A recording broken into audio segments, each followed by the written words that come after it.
Olá pessoal, tudo bem? Segunda parte aqui da entrevista com o Anderson e a Tati da Zosima Trupe aqui no Profissões da Economia Criativa, que a gente traz pessoas inspiradoras aqui para apresentar a economia criativa para vocês. Esse episódio é apresentado pelo projeto Curto Circuito, que você pode acompanhar no Instagram @profissões.ec e também aqui no canal Utopia 2222. O Curto Circuito tem patrocínio do Consórcio Embracon, da Zilor Energia e Alimentos, da Sotrec. Tem apoio, eu tenho muita dificuldade, da Drico Impermeabilizantes. É porque você acha que é Dryco, né? Não, Dirco.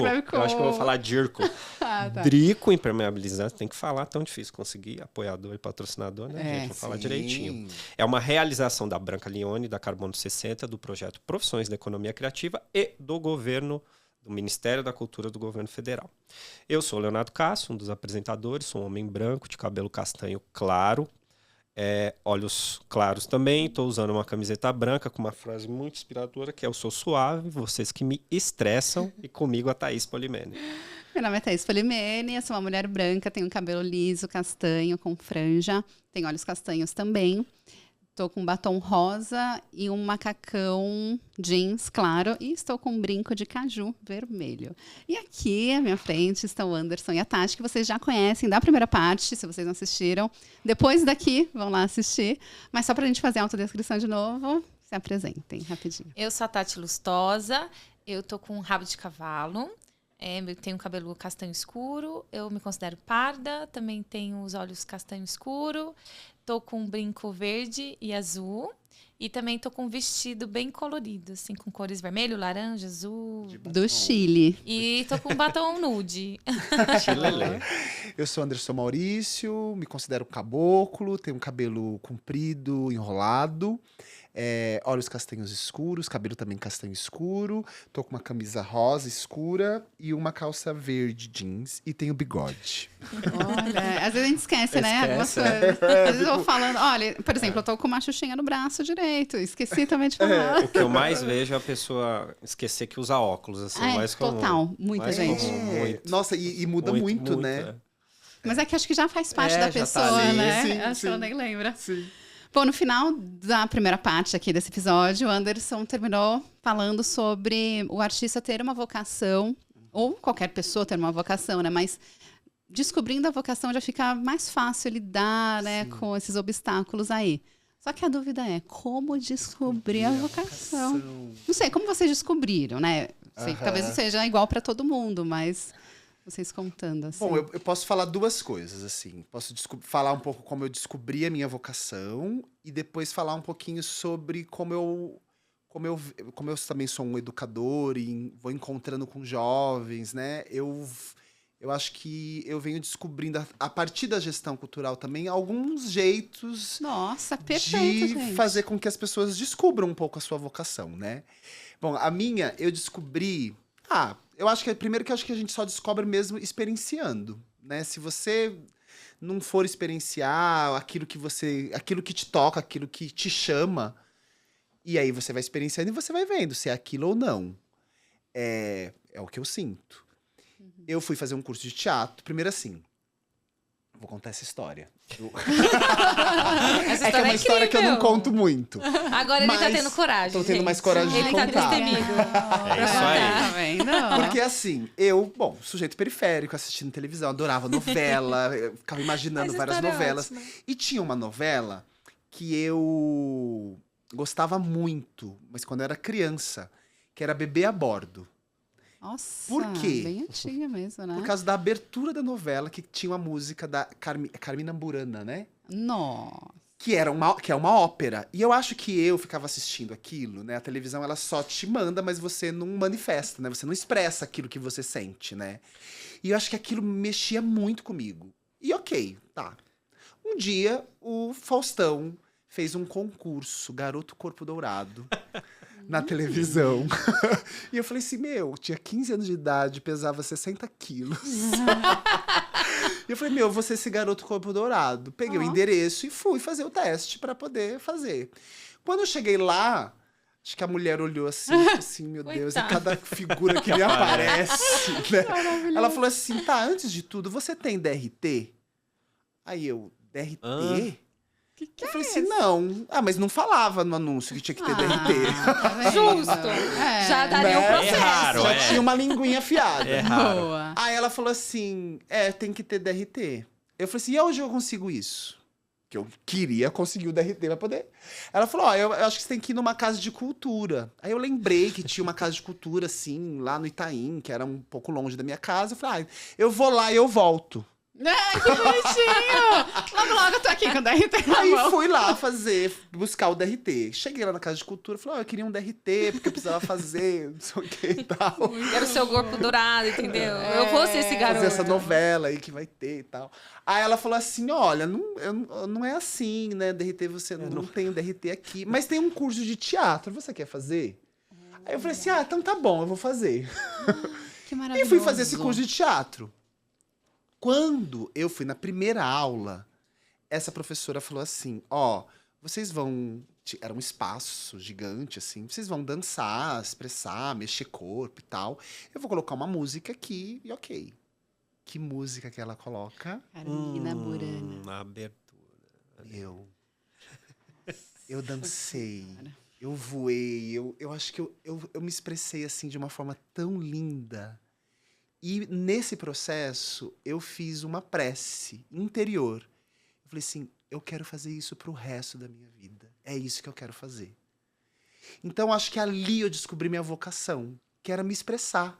Não é nem ser ator, diretor, produtor, gestor, mas é poder me expressar. E acho que a arte é uma maneira com que eu encontrei, aonde eu me encontrei, para poder expressar minhas ideias, expressar os meus desejos, os meus sonhos, as minhas imaginações que eu tenho. Então, acho que a vocação é esse encontro íntimo com você, sabe? Num processo de prazer, um processo de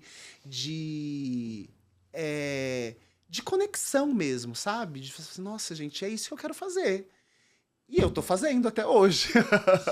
Então, pra mim, foi assim que eu encontrei minha vocação. E depois eu posso explicar um pouquinho como que eu... Pode falar já.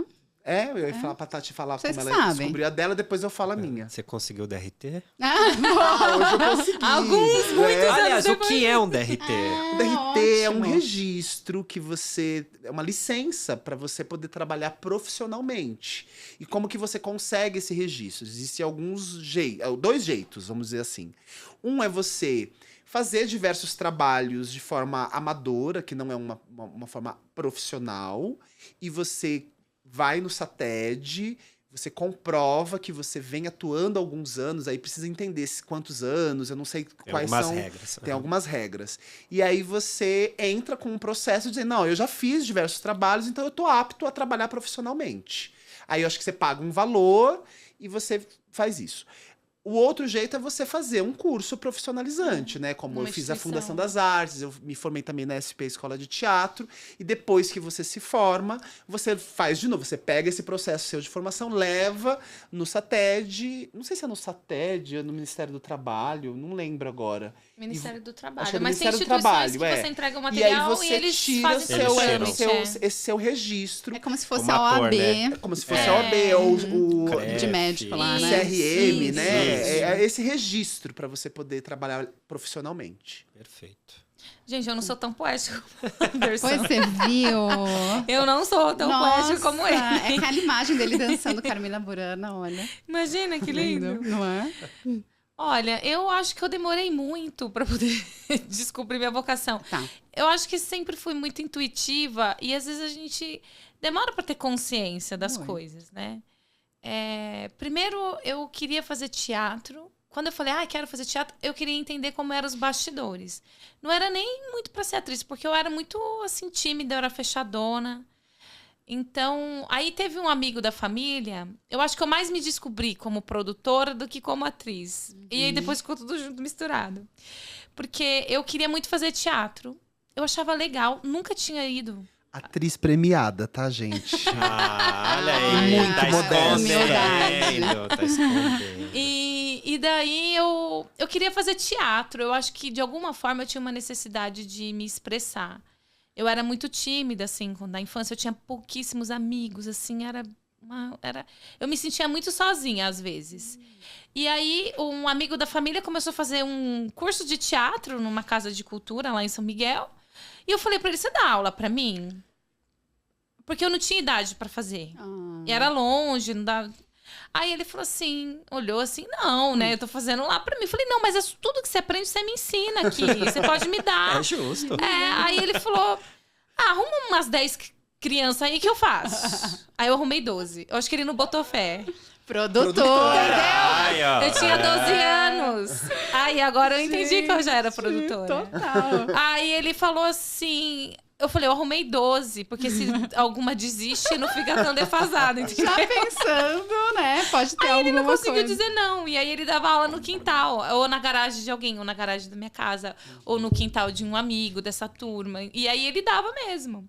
E aí quando eu fiz 14 anos, eu consegui ter a idade, né, pra entrar no meu primeiro curso de teatro.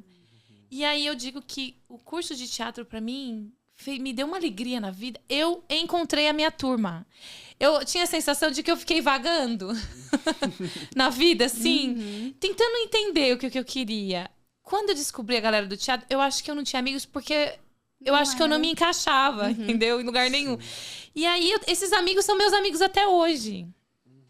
São pessoas, né? Tem a Rapu. Dos 14 anos. Dos 14 anos, ela é amiga dessa época. Eu conheci o Anderson nessa época, na fila desse curso. Tem a Tati Nunes. E foi esse curso que você foi dançar Carmina Burana? Não. Não, Foi um ano antes, Ah. Eu já tinha feito um outro curso já. Tá. E aí eu tava na fila, não sabia o que fazer, aí ele tava atrás, chegou atrás, aí a gente começou a conversar. Aí ele falou, faz esse curso aqui. Aí a gente começou a fazer curso juntos, porque eu tava lá na fila aleatoriamente, encontrei com esse cidadão. Uau. E aí a gente começou a estudar junto, e aí foi a vida longa. E aí o teatro entrou... Na verdade, eu queria fazer direito Tá bom. e jornalismo. Tá. Eu fazia curso de teatro por hobby, assim, não via muito como profissão. Eu queria ser advogada. Só que aí... Até hoje isso acontece pra muita gente. Né? Não vê como então. profissão e vê só um advogado. Só que aí, gente... A Você chegou a dureza. fazer Eu prestei jornalismo, né? vestibular. Você chegou a Eu fazer um comecei a fazer curso? vários cursos técnicos de jornalismo, essas coisas. E aí, mas nunca finalizava porque não dava o dinheiro, né, gente? Eu Tá. nunca dava. Eu tinha muita vontade, mas não tinha dinheiro. E aí, o direito foi isso. Eu prestei, só que não dava pra pagar. Eu me achava incapaz de passar numa faculdade pública. Hoje, talvez... Passaria, Eu acho, olhando pra trás, eu falo, eu era tão dedicada. Não acredito. Mas eu acho que, enfim, não faz parte não desse faz nosso parte do nosso imaginário. Eu não Sim, conheço né? ninguém. Sim. Não Não conhecia tem ninguém referência, que né? tinha estudado na USP. Eu não tinha referência. Ninguém! Não conhecia ninguém que tinha estudado na USP. Olha. E a única menina que eu conheci da escola que passou em medicina ficou em depressão porque ela não conseguia o dinheiro da condução pra poder ir pra lá. E aí virou uma coisa assim, tipo, era uma coisa ruim. Entendeu? Então não tinha referência. Então aí eu fui fazer teatro. Prestei a Fundação das Artes com o Anderson, porque ele precisava de uma réplica. E aí ele falou assim pra mim, vamos! Eu falei, não, eu vou ser sua réplica. Ele falou, não, uai, você já vai estar lá, a gente já presta junto. E eu me senti incapaz de passar também. E não foi que eu passei na fundação lá de São Vocês Caetano? dois passaram Nós junto. dois, a gente estudou junto lá. Então a vida foi assim. E aí descobrir a vocação, eu acho que a gente vai descobrindo com o tempo, assim. Eu não acordei um dia e falei, é isso que eu sou. Aí eu adulta foi que eu descobri que eu sou produtora mesmo. Eu achava que todo mundo era muito bom de criar solução para as coisas. Porque eu acho que a grande qualidade do produtor... É resolver problema, né? Eu não digo... É criar soluções. Criar soluções. Criativas para as coisas que se apresentam, né? Isso. E resolver problemas. E eu achava que isso era uma coisa normal. E eu sempre dava nó e pingo d'água. Eu sou dessa, dou nó e pingo d'água. Ah, não pode aqui... Você não tá entendendo. Eu preciso do sim, você tá entendendo? Olha, Entendeu? isso. E aí, aí eu fui me dar conta adulta de que tem pessoas que não é assim, né? Eu não tenho apego com o problema, eu quero resolver, entendeu? Vamos lá. Sim. Deu aqui, vai ter que resolver. E aí eu acho que isso é uma qualidade, assim, que eu enxergo. Essa sua definição de produtora é geralmente a definição que eu dou para criatividade, que é encontrar soluções diferentes para o mesmo problema. Precisa né? de muita criatividade. Precisa muito, porque às vezes a gente acha, produtor não é artista e não tem criatividade. Não, mas claro ó, que tem. Tem que ter. E pra mim é criatividade Sim. e afetividade. É. E isso que você fala é uma coisa que a gente vem tentando desconstruir muito na trupe. Esse lugar também de uma certa... enfim... uma certa desumanização mesmo do produtor, né? Como esse ser que tá ali para te servir, né? Então a gente, não, gente, o produtor ele é importantíssimo, Nossa, é ele essencial. faz parte do nosso processo, ele também é criativo. Então a gente vem desconstruindo muito esse lugar. E tem uma coisa, falando da vocação, né? Eu acho que em vários momentos a gente se perde. Mesmo você tá no caminho. E eu acho que existe uma coisa que, assim, a gente vai mudando constantemente também. E tem uma coisa que a gente tem que se perdoar. Em muitos momentos, porque a gente não tem todas as qualidades que a gente gostaria. Boa. Entendeu? Então, eu acho que isso é uma coisa muito importante que a gente precisa compreender no processo. E isso vira e mexe, às vezes dá umas crises existenciais. A gente nunca acha que é bom o suficiente, Sim. que poderia ser melhor, Que deveria ter feito outra coisa. que deveria ter feito de outro jeito. A gente se julga o tempo todo. Talvez daqui a pouco eu assista esse material e falo, poxa, eu não devia ter falado isso, eu devia ter falado de outra forma. Eu acho que a gente, cada vez mais, a gente tem que ir se perdoando. É o que a gente deu o nosso melhor nesse momento. E que a gente encontre parceiros, que às vezes a gente não tem todas as qualidades, mas a gente encontra pessoas muito bacanas que vai complementando e potencializando o que a gente também tem de melhor e vice-versa. Tem uma coisa também que eu queria falar sobre a vocação, que é além de tudo, eu sou agricultor, né? Então, eu encontrei a agrofloresta. Eles muita não coisa, param. Eu encontrei a agrofloresta, faço na minha casa, no meu quintal, e sempre gostei da Eu lembro que quando da eu fui lá, natureza. vocês estavam começando a fazer. Agora já deve ter um monte de coisa, né? Tem, ixi. A gente escolheu um monte de acerola ontem. Ai, que lindo. E... Devia ter trazido, hein? Ai, sim. A gente vai lá comer. Então bora! Boa. O Léo tá um mais livro, perto. deixa a gente dar um livro pra eles. A gente trouxe A gente livro também pra trouxe um vocês. pra Tá. vocês. E aí, essa conexão com a agrofloresta, o que é a agrofloresta, né? É um modo de agricultura que trabalha com os princípios de observação da natureza, da floresta. Então, você começa a criar um processo de fertilização do solo. Então, você vai criar... você vai cultivar alface, enfim, todas as culturas, porque a gente também chama cada planta de uma cultura. E cultura vem de agricultura, sim. né? Você vai criando de uma forma de consórcios. Então, porque se você for para uma floresta, você não vê só jatobá. Você vê várias outras espécies, outras culturas juntas. Verdade. Né? Existe uma diversidade na floresta. Mas a gente vem adotando na nossa sociedade um modo de agricultura de monocultura. Eu até digo que talvez a nossa grande intolerância pelo diferente pode começar pelo prato. Porque você se alimenta de frutas, legumes, verduras que não convivem com outras culturas. Nossa, total. Que são completamente intolerantes a outras culturas, né? Então, a agrofloresta, não, ela vai trazer um cultivo de policulturas. E cada uma vai colaborar e potencializar a outra. Por exemplo, mas eu tenho uma couve lá que tá tendo... os pulgãozinhos. Não, mas aí você planta o manjericão, que com a florzinha traz a joaninha vai lá e come o pulgão. Então você vai tendo todo uma... E se você for ver, na floresta é assim. Porque você não tem um homem lá que fica jogando veneno, que fica fazendo um monte de coisa para as coisas acontecerem. Não, ela tem o seu próprio mecanismo de colaboração, né? E com esse olhar e com o curso que eu fui fazer de gestão cultural no SESC, eu fui fazer um estudo de gestão cultural olhando para os processos da natureza, que é o arar a terra, o plantar a semente, o colher o fruto, o festejar o alimento. Ah, não, eu pulei. Arar a terra, plantar a semente, cuidar do broto, colher o fruto e festejar o alimento. Então, são 5 etapas que a gente faz na agricultura que eu analiso e percebo isso também na produção, na gestão cultural, que é a parte de pesquisa, de administração, de planejamento, de execução e de reflexão do que você está fazendo. E aí eu sinto que olhar para a natureza ela é uma grande sábia, né? A terra é uma grande sábia, ela está o tempo inteiro, isso é muito engraçado, te ensinando, assim, compartilhando sabedoria. E eu sinto que aí também é um processo da gente conseguir entender o processo da vocação.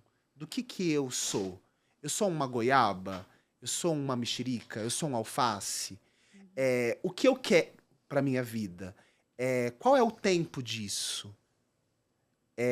Por quê? Aí eu vou tentar aqui, porque são estudos que são mais complexos, mas eu queria plantar tomate no meu quintal e eu não conseguia sozinho.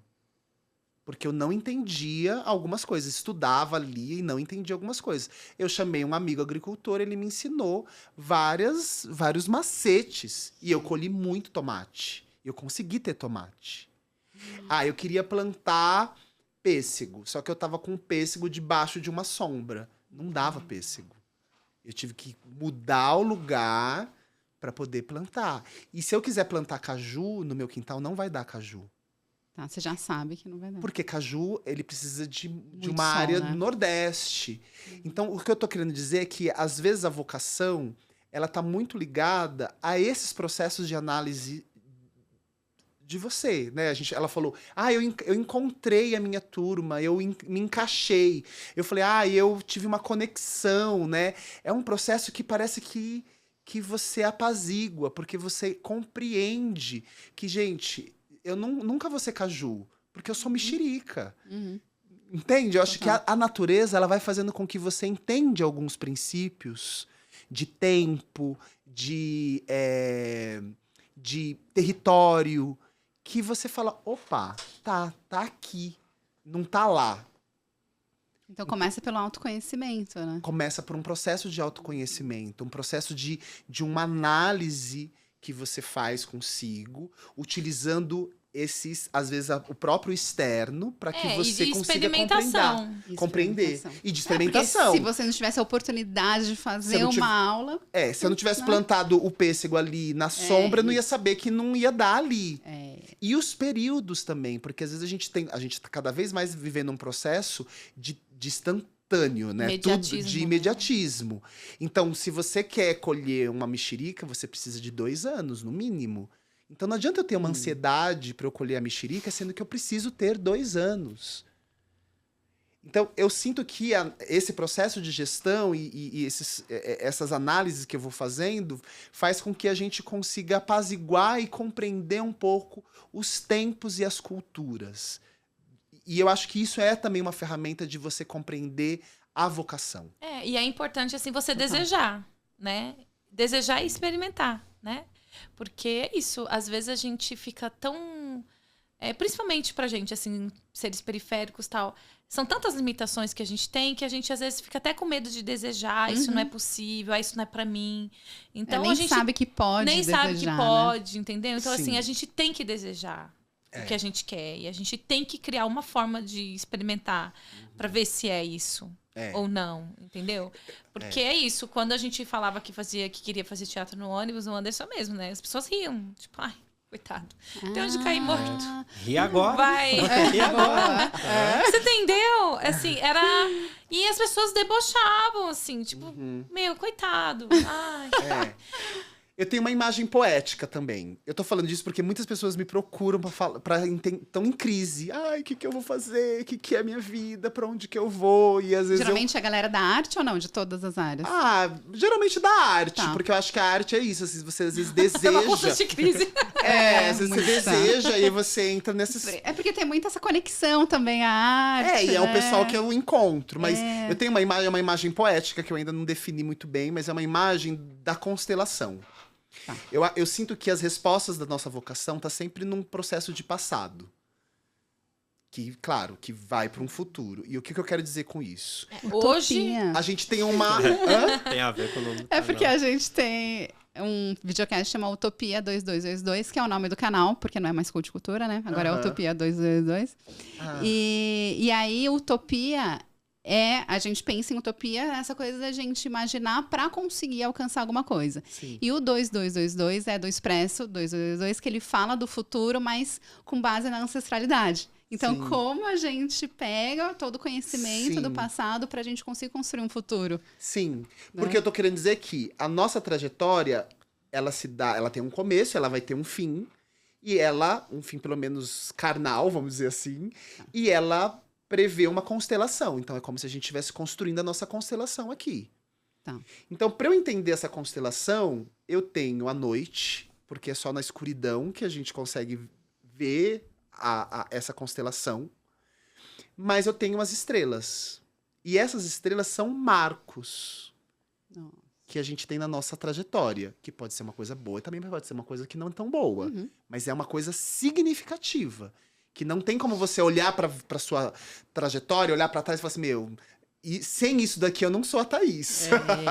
Sem esses marcos, esses pontos, esses desenhos que a estrela vai fazendo, eu não sou a Thaís. E não tem como tirar, né? Porque assim, você pode até falar, não vou falar sobre isso e tal, mas isso tá não quer dizer ali. que não aconteceu. Isso, não tem como falar que não aconteceu. Então, pra mim, são rastros da nossa vocação. Ótimo. Do que vai direcionando a gente. Porque a vocação, pra mim, é essa trajetória, essa constelação que a gente tá construindo. E ela não é uma coisa também, é uma coisa que a gente não sabe ainda direito, porque a vocação, eu tenho a vocação pra isso, mas, gente, eu ainda tô fazendo, eu tô caminhando, eu não sei aonde eu vou chegar. Uhum. Entende?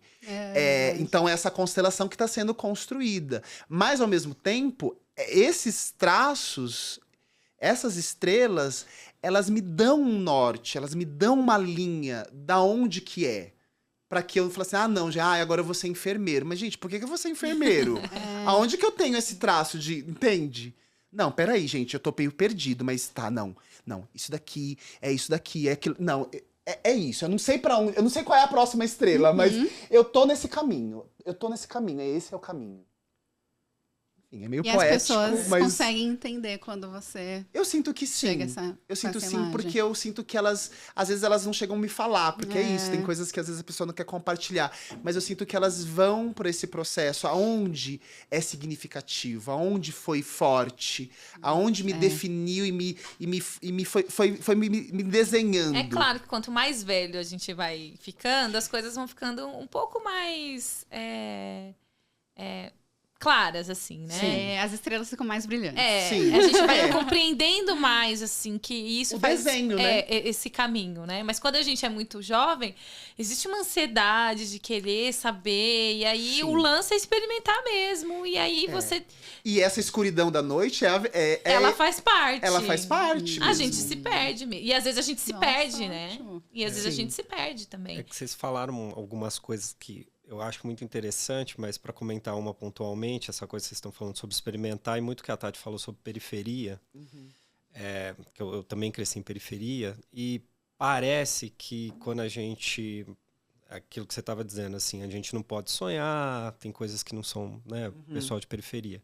Quando a gente está falando de vocação, profissão, que é o tema aqui, me parece, por várias questões, mas, enfim, uma coisa estrutural, quem está na periferia é assim, ó, você tem uma opção de 10 coisas que você pode fazer na sua vida. Você pode fazer isso e isso para sobreviver dali. Você vai ser policial, bombeiro, advogado e tal. Sim.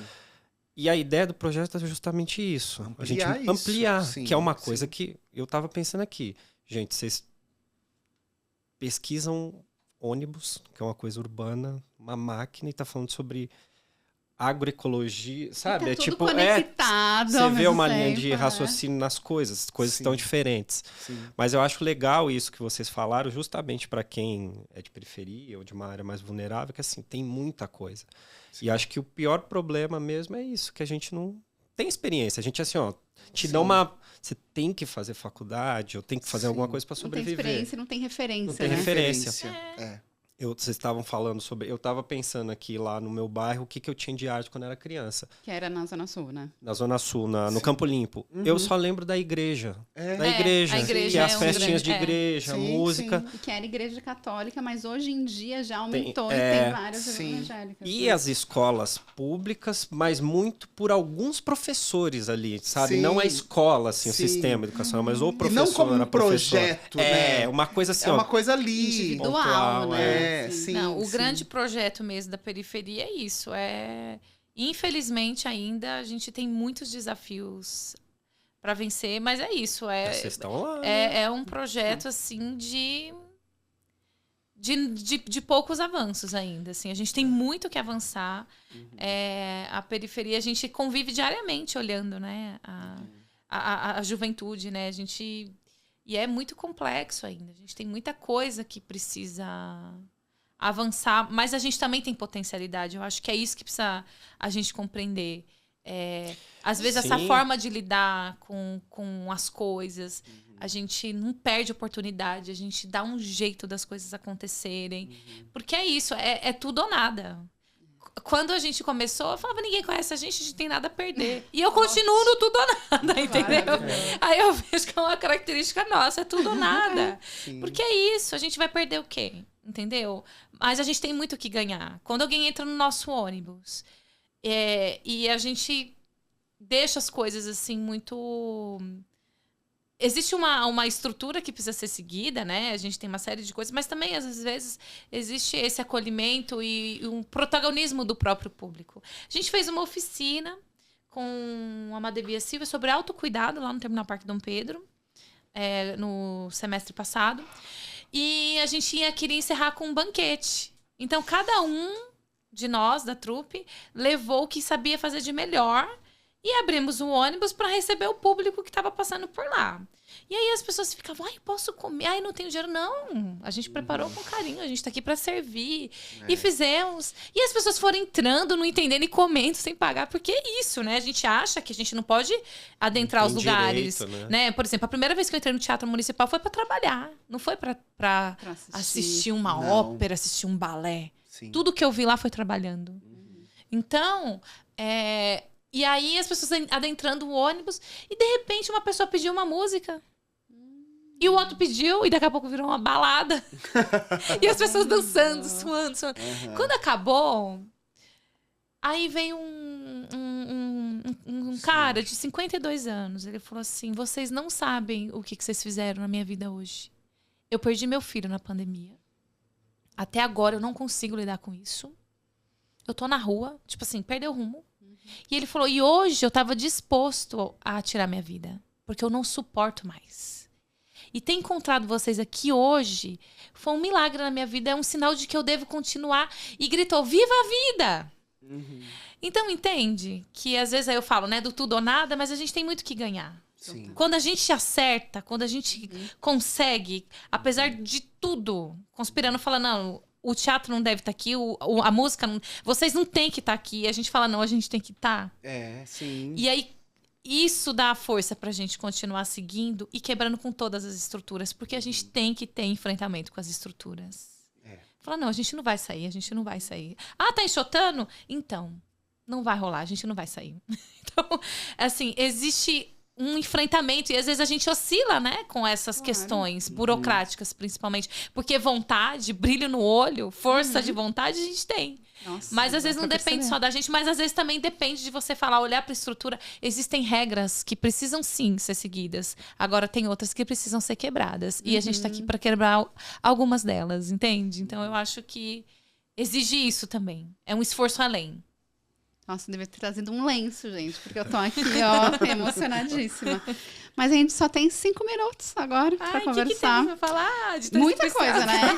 Teríamos muita acho que vamos ter coisa. que conversar de novo. Mas só... a gente deveria, né?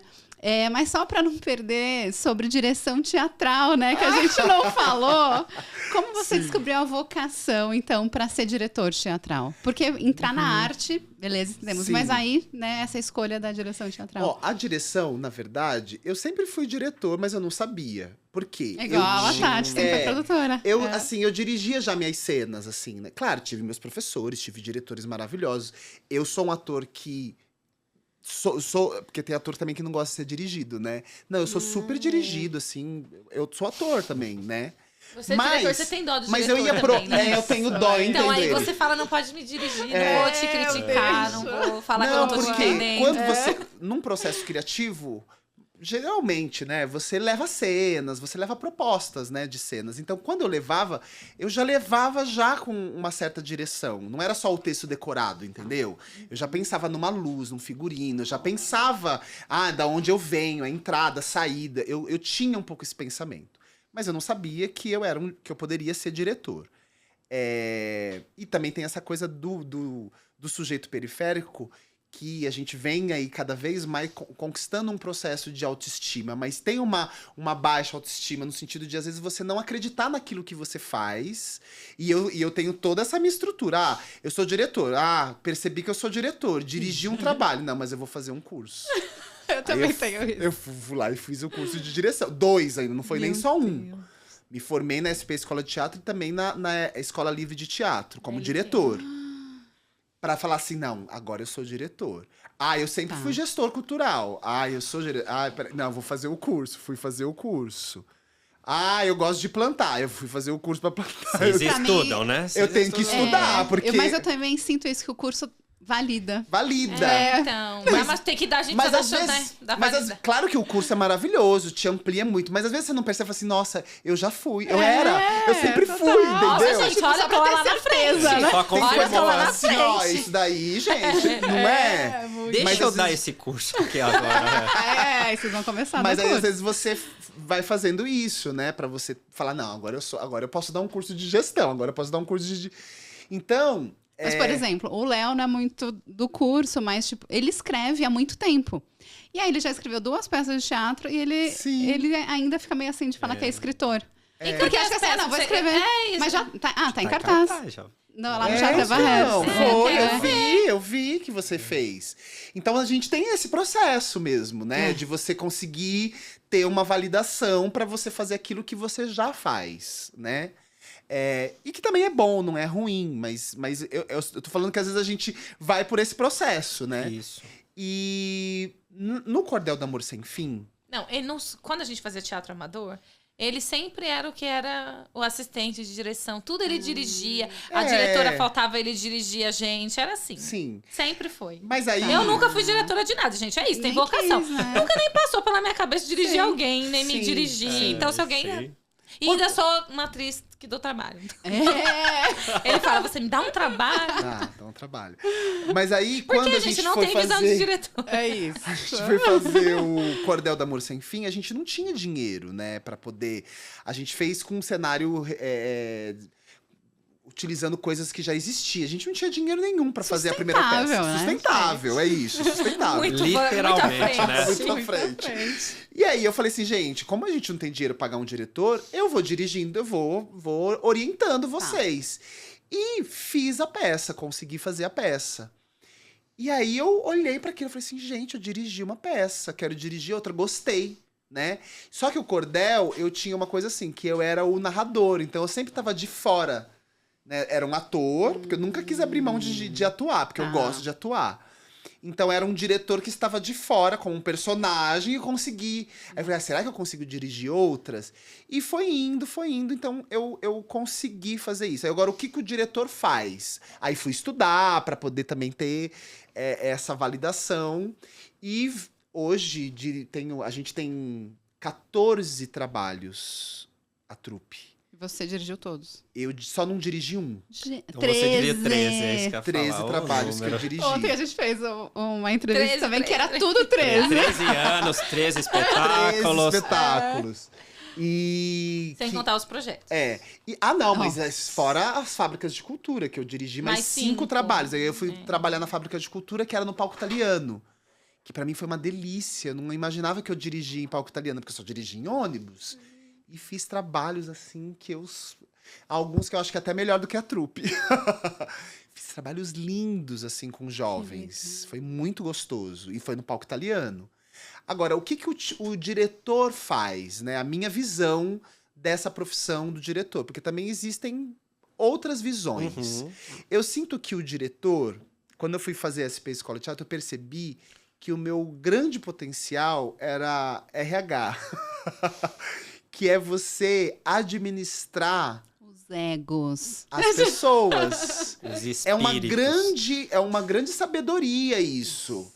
Porque você tem que articular o gosto do figurinista, do cenógrafo, do sonoplasta, do ator, do dramaturgo.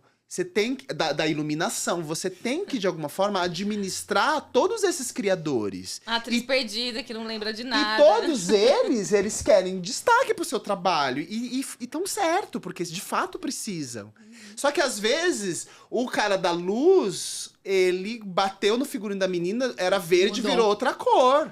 E aí a figurinista ficou chateada, mas o cara queria aquele verde. Então, é um processo de articulação.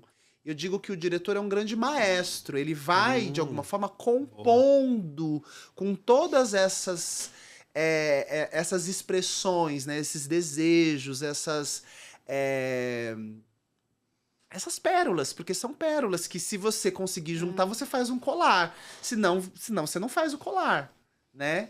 Então, eu sinto que... E eu digo que era o meu melhor, porque a gente ia fazer os cursos e era cada pau, cada rolo, cada briga, cada desistência.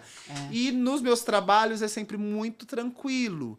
Porque eu sinto que eu consigo, de alguma forma, levar essa harmonia, compor né? com todo mundo, entendeu? Assim, né, nos próprios trabalhos assim, da trupe, você não vê o protagonista, né? É todo mundo da trupe fazendo um trabalho coletivo. Então tem essa... É uma marca aí. Tem esse equilíbrio, vamos dizer assim. E eu sinto que o trabalho do diretor é esse, mas também é trabalhar com cronograma, é trabalhar com orçamento, é lidar com a produção, né? É lidar tanto com a questão artística que a gente vai desenvolver, quanto com a questão da produção, né? Que tem todo um projeto, um pensamento, um orçamento que precisa realizar.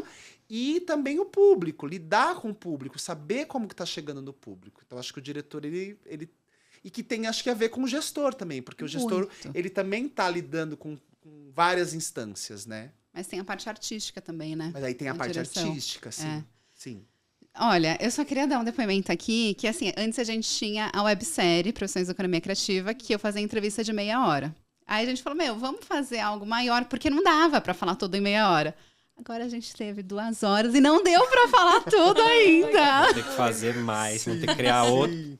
Nem falei do livro, ó, tem coisa. É só um livro. E a gente tem que falar do edital. Fala do... A história rapidinho. É que eu faço aula de inglês com uma pessoa lá de São Bernardo, o Rogério, e ele é violonista, ele tem um trabalho, né, de música, ele quer fazer um projeto para crianças, né, de contação de história e tal. E aí uma professora que trabalha com ele, que chama Denise, passou um edital para ele. E aí ele sabe que eu trabalho com isso, ele, eu tô muito empolgado, vou escrever um projeto, não sei se conhecem o edital da Zózima Trupe. Falou, a gente tá gravando dia 18, né, de março, foi ontem, não, anteontem, dia 16, na quinta. Como que é o nome dele? Conhece? Rogério. Eu falei, você conhece? Eu falei, não só conheço, que vou estar com eles daqui a 2 dias, né? Ele, nossa, que coincidência. Eu falei, escreva. E eu não sabia que estava aberto, né? Então, o edital, gente, eu vou fazer aqui um convite para vocês. Cantores, músicos, bandas que têm um trabalho artístico aí, que tem interesse em experimentar essa loucura do ônibus com a gente. O edital tá aberto até o dia 24 de março. É a 8ª edição do Toda Terça Festival. E a gente tá recebendo inscrições e vai ser uma alegria. Vai conhecer em abril e maio, assim, você emendar junto com esse que a gente tá finalizando. E vai ser uma alegria receber aí essas propostas. E por onde eles mandam as propostas? Então, a gente colocou o link no nosso Instagram, que é @zosmatrupe. Lá tá o É o link. Linktree, né? Linktree, Tem e um formulário de inscrição Tem um formulário de inscrição e tem o PDF com o edital, com as regras e tal.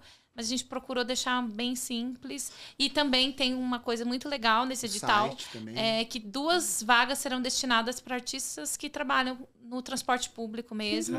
Que demais. Então vai ser ótima legal ideia. receber aí essas propostas e a gente vai avaliar tudo com muito carinho. E pra Show saber de bola. sobre tudo que vocês fazem é no Instagram. É Instagram, o canal. também o Instagram, YouTube. A gente tem YouTube. vários documentários, É Zózima vários Trupe? teasers. É Zózima Trupe. Tá. E também no site, zosimatrupe.com.br. Tem Perfeito. todo o Demais. material lá também. E nos instas pessoais também? Também. Ah, também. Eu sou mais devagar no Insta. Tá. Sou muito devagar, gente. É Anderson Maurício e Tati Lustosa no Insta. Isso. é. É isso. Ai, gente, que Isso. alegria. É muito Os gostoso. nossos também. caminhos. Depois de Ótimo, tanto é. tempo. Tem que Se marcar de novo, cruzam, pois é. aí a gente vai fazendo 1 milhão de coisas. Também tô milhão. muito feliz por vocês, de estar aí fazendo tá coisa. lindo. Acho a cara de vocês esse formato. material. Ai, E a gente muito, tá adorando. muito grata Obrigado, pelo gente. convite da gente estar aqui. Foi um papo muito legal. E também, né? Super nostálgico, né? Muito, A gente relembrar. Falamos nosso sobre caminho. nostalgia no Utopia. No também. Utopia. É. Porque a gente começou mais ou menos juntos. A gente se encontra ali numa fase que também vocês Foi. estavam ali, todo mundo querendo sair do É. do casulo. E anos depois. É, estamos aí. É mesmo. Tamo voando. A gente virou borboleta. Vamos gravar daqui 10 anos pra ver como é que tá. Vamos. Pessoal É. que ria, Demais. pessoal que ria. É, vem rir agora. Vem rir aqui. Que É legal, isso, gente. E pessoal, então também se inscreva aqui no canal do Utopia 2222, siga o Instagram profissões.ec, que lá a gente está colocando também onde a gente vai passar aí no curto-circuito. Siga também Thaís Polimene, sou eu, no Instagram, Leonardo.Cássio também no Insta. E é isso, né? Isso, joinha pra nós. aqui no Joinha, vídeo. comentários. Joinha. Valeu.